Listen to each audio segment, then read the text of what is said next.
I found a fresh pair of clothes and made my way to the kitchen. Along the way, I imagined myself walking through the hallowed canyons of New York City, flying in a Zeppelin over Paris, or riding a hoverboard around Hill Valley. But soon my thoughts turned to the words of that jar-obsessed robot. What did it mean when it said this eternity was reaching its end? And how did it know about Earth? And what about the helmet?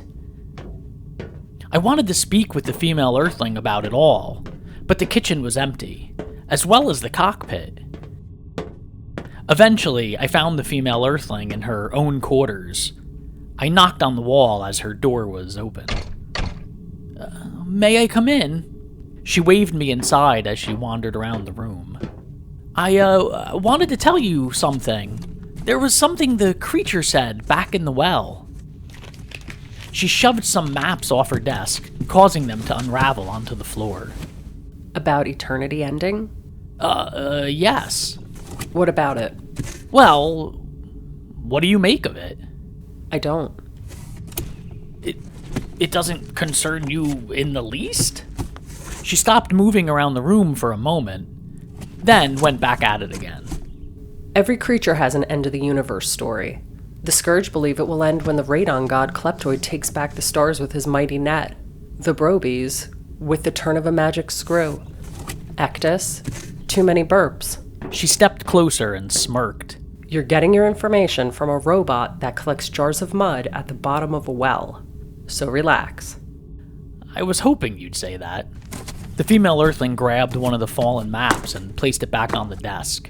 Either way, there's no use in panicking. She gave me a reassuring pat on the head, then went back to zipping around the room like a Scuttlesark chasing a bun-bun. Was that all you wanted? I suppose. We're stopping at Tara to make some repairs, before setting out. Setting out to Earth?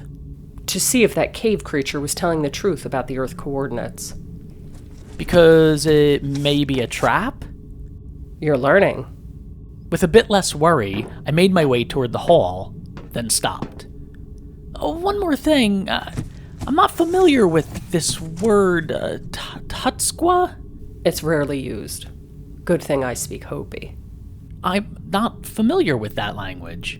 The Hopi are a Native American tribe. Oh, are you part of this tribe? In a way, yes. Native American? Then you are from America. I'm from Yakutsk, Russia. The female Earthling swiped a green key off a hook on the wall. I moved to America and wound up on a Hopi reservation in Arizona. She slipped the key into a slot under her work table, forcing a small box to pop out. She opened the lid and took out a 5-leaf clover pressed between transparent paper. Is that from Earth? I walked back into the room to get a closer look. That's all I have left. The female Earthling held the strange clover in front of my face. It's beautiful. Did you keep it for luck? It was a gift. Would you like to hold it? It took me a few moments to truly appreciate what I was holding. This was a piece of Earth. I studied every detail of the clover, the faded green leaves, the delicate stem. It was all so wonderful. I've heard of a 4-leaf clover, but 5? It's rare. I brought it closer to my face. This is what you had in your pocket at the amphitheater. The female Earthling plucked it from my fingers and slid it into her pocket. Maybe I can find one someday.